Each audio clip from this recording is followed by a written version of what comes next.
కల్పించి వాళ్ళతో మాట్లాడాల్సిందిగా కోరుకుంటున్నాం sir. Thank you so much. Umesh గారిని మాట్లాడాలని కోరుతున్నాం.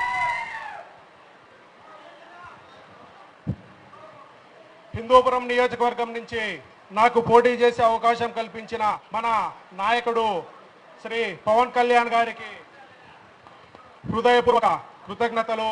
అలాగే కష్టకాలంలో జిల్లా నుండి ముందుండి నడుస్తున్న మధుసూదన్ రెడ్డి అన్న గారికి, టీసీ వరుణ్ గారికి, అలాగే నా నియోజకవర్గంలో నాకు ఓట్లేసి ఆదరించిన జన సైనికులకు, పార్టీ ఆవిర్భావం నుండి నా వెన్నంటి నడిచిన దళిత సోదరులకు నా హృదయపూర్వక నమస్కారాలు తెలియజేస్తున్నాను.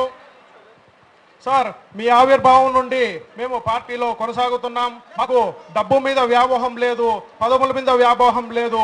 మీ సూచనలతో, మీ ఆదేశాలతో మా ప్రాణం ఉన్నంత వరకు మీకోసం పనిచేస్తామని ఈ సమావేశంగా ప్రమాణం చేస్తున్నాము. అలాగే హిందూపురం నియోజకవర్గంలో అనేక సమస్యలు ఉన్నాయి.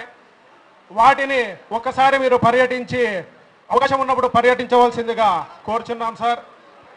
అలాగే ఆయనపై వ్యక్తిగతంగా చాలా మంది కుక్కలు విమర్శిస్తుంటారు. అందులో ముఖ్యంగా ఒక విజయసాయి రెడ్డి అనే వ్యక్తి ఉన్నాడు. ఆయన ఎప్పుడు ప్యాకేజ్ స్టార్ అంటున్నాడు. అయ్యా విజయసాయి రెడ్డి గారు, ఆ ప్యాకేజ్ మీ అమ్మ మొగుడేమైనా ప్యాకేజ్ ఇచ్చాడా?